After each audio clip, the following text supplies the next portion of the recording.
dépose des tuyaux d'injecteur. Alors, je me suis rendu compte que dans sa cascade de mensonges, l'ancien propriétaire avait déjà déposé les tuyaux d'injecteur. On le voit parce que les brides qui sont là et là ont été déposées. On en voit d'ailleurs une ici au fond de la cabine.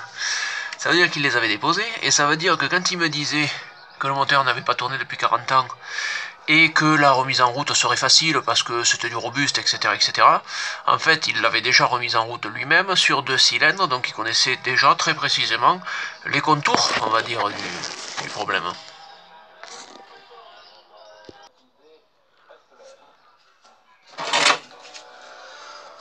Bon, maintenant, déposer un par un les raccords de la pompe.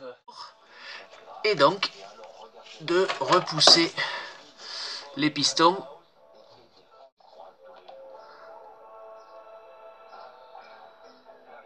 Voilà. Un petit ressort, c'est le ressort du clapet. Un petit retour. Voilà. Le clapet anti-retour, il est là, c'est ce petit truc là. On va essayer de l'enlever. Voilà le clapet anti-retour. On peut constater qu'il n'y a pas de dommages particuliers. Pas de rouille, pas de grippage, pas de marque particulière. Une technique très simple qui fonctionne très bien, c'est de mettre une petite vis après avoir retiré le clapet anti-retour et de tapoter légèrement. Alors on le voit sur le cylindre numéro 3 puisqu'il y a du gasoil rouge qui est sorti. Le cylindre numéro 4, il est encore avec du vieux gasoil jaune, ce qui veut dire qu'il n'est pas encore dégrippé. Je vais les faire tous dans la foulée.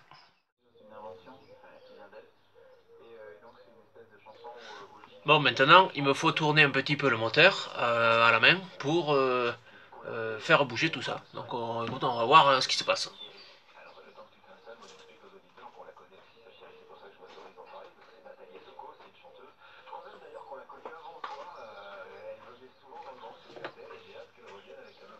Si je prends la clé à molette, c'est mieux.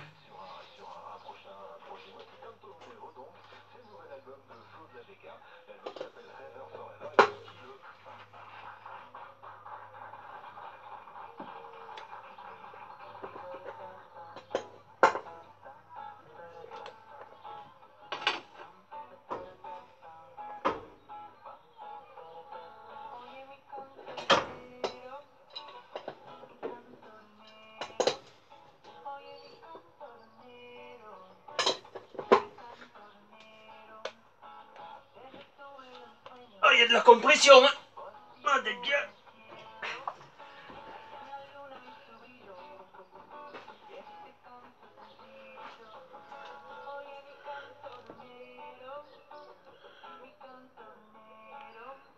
Pas beaucoup bougé tout ça, hein.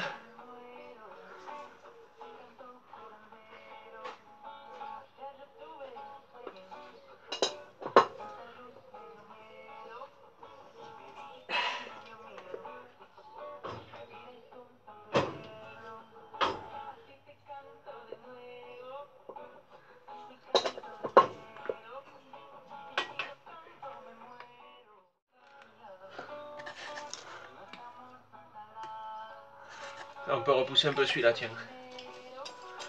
Où ma vis? Elle est là.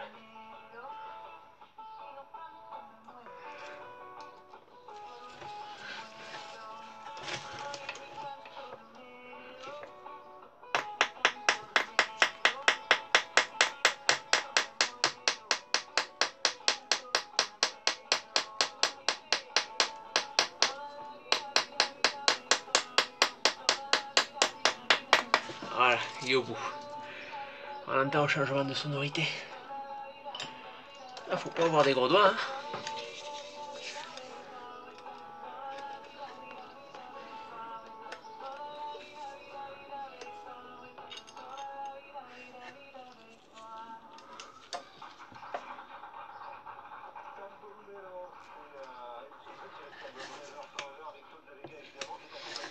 Bon, les autres, ils ont l'air bien. C'est le numéro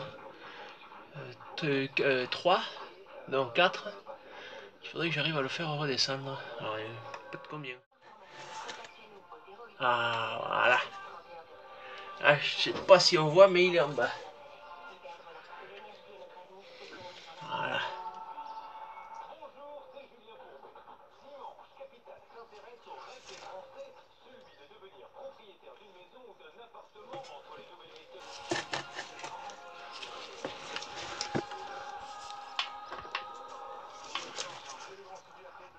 Pas très facile avec la vidéo. Ça y va, doucement.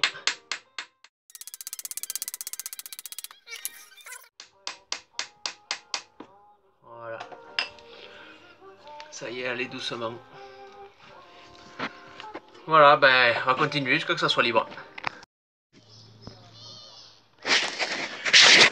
Les batteries sont branchées. La masse, au moins de la première batterie. Le plus de la première batterie, au moins de la deuxième. Et au plus général, 12. 12, 24 volts.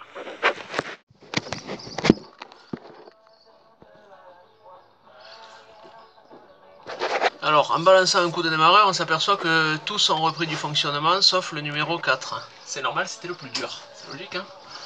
On va essayer de vous montrer ça, mais c'est pas facile.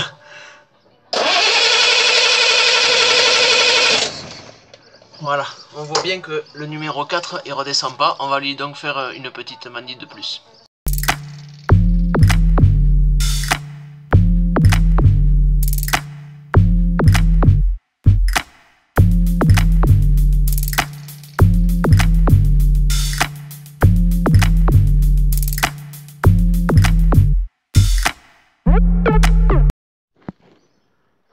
Comme on peut le voir, l'accès est médiocre, pour ne pas dire très difficile, vers la sonde de pression d'huile qui est là. J'ai été obligé de ruser en achetant une clé tube 2732 de qualité Lidl pour dévisser les robinets en temps normal, et que je vais rallonger avec un boulon de 18 qui a donc des têtes de 27 mm sur plat. Et comme ça, je vais arriver à emmancher ça là-bas dessus et à le manœuvrer avec ma clé. Ah, vous voyez un peu le cinéma pour arriver à dévisser ça. Hein. Aussi rigolo que ça puisse paraître, c'est à peine serré et ça se dévisse donc tout seul. Plutôt bien ça. Enfin, quelque chose de bien et de facile. Prochaine étape, on va le remplacer par un adaptateur. Voilà l'objet du délit, il est franchement pas tout neuf. On voit qu'il est un petit peu chauffé. Je sais pas pourquoi, parce qu'il est pas dans un endroit hyper chaud. Il a un filetage qui est cylindrique et d'un pas beaucoup plus fin que celui-ci, qui est conique, qui est du modèle qui se monte sur les Perkins plus récents, c'est-à-dire 4.192 comme sur le U23, sur les Massey Ferguson 155, etc., etc. Tous les modèles qui ont les moteurs dérivés du 4.192, quasiment contemporains. Donc maintenant, ce qu'il faut, c'est trouver dans la mallette, au trésor, un raccord qui va bien. Ça se pourrait bien que ça soit celui-là. Bon, a priori, c'est pas le raccord numéro 9, mais c'est le raccord numéro 1. Alors, est-ce que je vais arriver à zoomer dessus? Lui devrait se monter, a priori.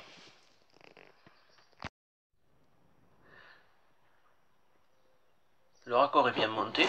Pas besoin de serrer très fort, c'est de l'aluminium. C'est le filetage qui fait étanchéité.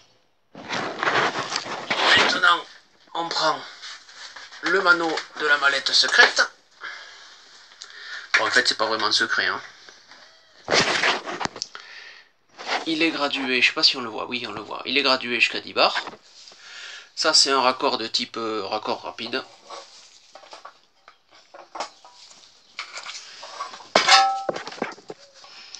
Il suffit de connecter.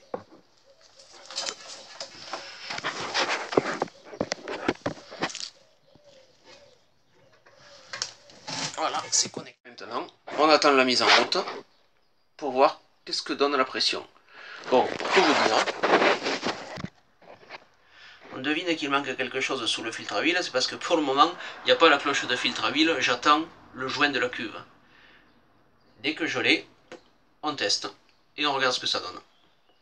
A plus!